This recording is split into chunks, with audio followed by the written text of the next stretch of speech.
बिस्मिल्लाहिर्रहमानिर्रहीम। अस्सलाम वालेकुम क्लास 9। आज हम अपने चैप्टर नंबर 1 का लेक्चर नंबर 3 देखेंगे, जिसमें हम पढ़ेंगे relation of biology with other sciences के बायोलॉजी का दूसरी साइंसेस के साथ क्या रिलेशन है। तो सबसे पहला जो रिलेशन है वो है केमिस्ट्री के साथ, जिसको हम बायोकेमिस्ट्री भी कहते हैं। Biochemistry study of structure and reactions of different chemical substances present in living system. Living system में मौजूद जो डिफरेंट केमिकल सब्सटेंसेस है उनका स्ट्रक्चर क्या है और वो कौन कौन से रिएक्शन शो करते हैं, इसकी स्टडी को हम बायोकेमिस्ट्री कहते हैं। कि जानदारों में मौजूद जो डिफरेंट किस्म के केमिकल सब्सटेंसेस मौजूद हैं उनका स्ट्रक्चर और वो कौन कौन से रिएक्शन और किस तरह से रिएक्शन शो करते हैं, ये सारे की सारी स्टडी को हम क्या कहते हैं, बायोकेमिस्ट्री कहते हैं।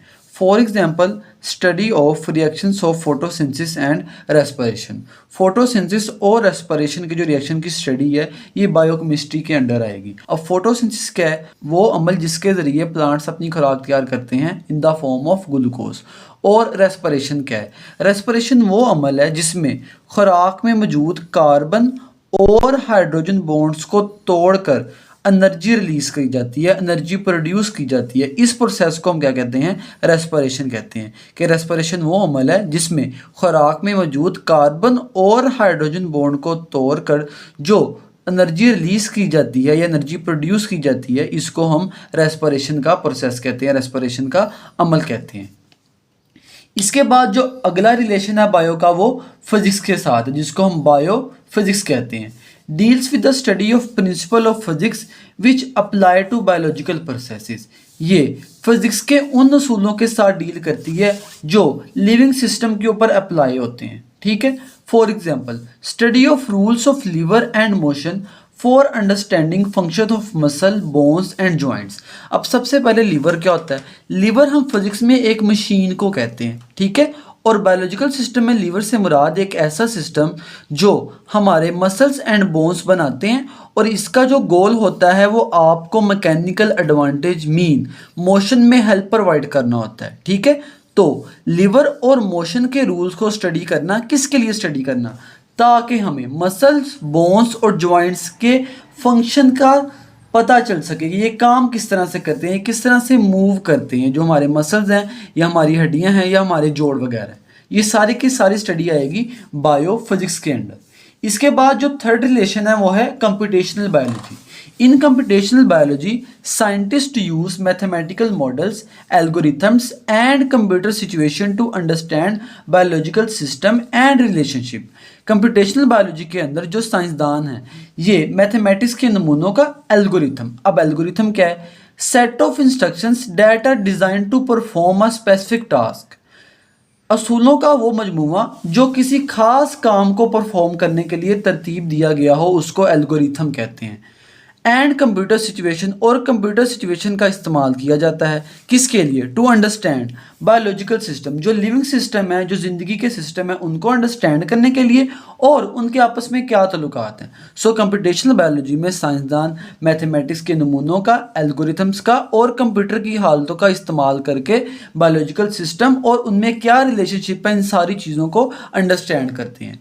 It involves analysing biological data. इसमें हमारे पास biological data mean living data को एनालाइज करना, उसका तज्जिया करना। For example sequence of amino acid in a protein. अब ये अमाइनो एसिड का सीक्वेंस क्या है, आपके पास जो प्रोटीन है ये छोटे छोटे सब यूनिट से मिलकर बना होता है। उन सब यूनिट्स को हम कहते हैं अमाइनो एसिड। उनको हम क्या कहते हैं, अमाइनो एसिड। जब हज़ारों अमाइनो एसिड आपस में चेन में जुड़ते हैं तो एक प्रोटीन बनाते हैं। ठीक है, अब इन अमाइनो एसिड का सीक्वेंस क्या है, मीन कौन सा अमाइनो एसिड पहले लगा हुआ है, कौन सा बाद में लगा हुआ है, कितने अमाइनो एसिड है प्रोटीन के अंदर, ये सारे की सारी स्टडी कंप्यूटेशनल बायोलॉजी के अंडर आए। अगला जो रिलेशन है वो है biogeography. It deals with the study of distribution of living organism in geographical regions of the world. दुनिया में जिग्राफियाई खित्तों में जो जानदारों की तकसीम है इसको हम बायोजियोग्राफी कहते हैं। इससे क्या मुराद है, फॉर एग्जांपल जो पेंगुइन्स हैं ये सिर्फ और सिर्फ अंटार्कटिका में पाए जाते हैं। ये उनकी जियोग्राफिकल डिस्ट्रीब्यूशन है इस दुनिया के अंदर। The influence of climate change on distribution of organism is also studied in biogeography. जो आबो हवा का असर है जानदारों की तकसीम के ऊपर, उसको भी हम बायोजियोग्राफी में स्टडी करते हैं। अब आबो हवा का असर कैसे होता है? फॉर एग्जांपल दर्जा हरारत का, बारिश का, ये सारे के सारे क्लाइमेट चेंज है जिनका जानदारों की तकसीम के ऊपर इफेक्ट होता है। ये भी हम बायोजियोग्राफी में ही स्टडी करते हैं। अगला जो रिलेशन है वो है बायोस्टैटिस्टिक्स। स्टैटिस्टिक्स कहते हैं शुमारियात को। Deals with the principle of statistics to analyse and interpret data related to living organism. ये शुमारियात के असूलों के साथ डील करता है। किस लिए? टू एनालाइज, तज्जिया करना है, एंड इंटरप्रेट, वजाहत करना डाटे की जो कि जानदारों के साथ रिलेटेड है। It plays a crucial role in biological research, health care, public health. ये बड़ा अहम किरदार अदा करती है बायोलॉजी की रिसर्च में, हेल्थ केयर के मामलात में और पब्लिक हेल्थ में। इसके बाद जो हमारे पास अगला रिलेशन है वो है biotechnology. It deals with the use of living organism और their components to develop beneficial products और प्रोसेसेस। इसमें हम जानदारों का या उनके कंपोनेंट्स का इस्तेमाल करते हैं बेनिफिशियल प्रोडक्ट्स मीन फ़ायदेमंद चीज़ें बनाने के लिए या प्रोसेस को डेवलप करने के लिए, फॉर वेरियस फील्ड, मुख्तलिफ किस्म के शोबों में, सच एज हेल्थ केयर, सेहत का शोबा हो सकता है, एग्रीकल्चर का शोबा हो सकता है और इन्वायरमेंटल मैनेजमेंट का। ठीक है जी। इसकी एग्जांपल में हमारे पास क्या आता है?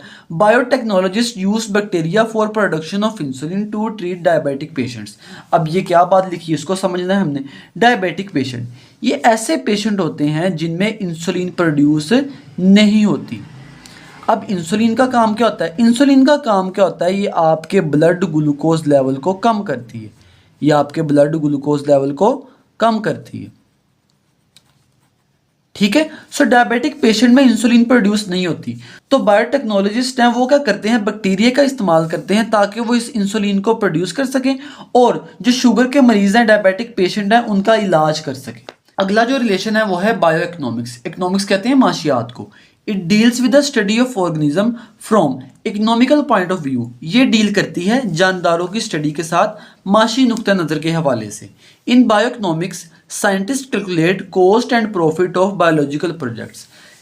बायोइकोनॉमिक्स में जो साइंसदान हैं वो क्या करते हैं? जो बायोलॉजिकल प्रोडक्ट्स के ऊपर लागत आई है और उनसे मुनाफा हुआ है, इसको कैलकुलेट करते हैं, इसके बारे में स्टडी करते हैं, जिसमें आपका मीन, मीडियन, मोड, ये सारी चीज़ें वगैरह आ जाती हैं। For example production of new variety of crop. आपने कोई फसल की नई वैरायटी डेवलप की है, उसकी प्रोडक्शन के लिए कितनी कॉस्ट आई है, कितना इसका प्रॉफिट है, ये सारे का सारा बायोइकोनॉमिक्स के अंदर स्टडी किया जाता है। तो ये था हमारा आज का लेक्चर। उम्मीद करता हूँ आप लोगों को समझ आई होगी। इंशाल्लाह मिलते हैं अगले लेक्चर में। अल्लाह हाफिज़।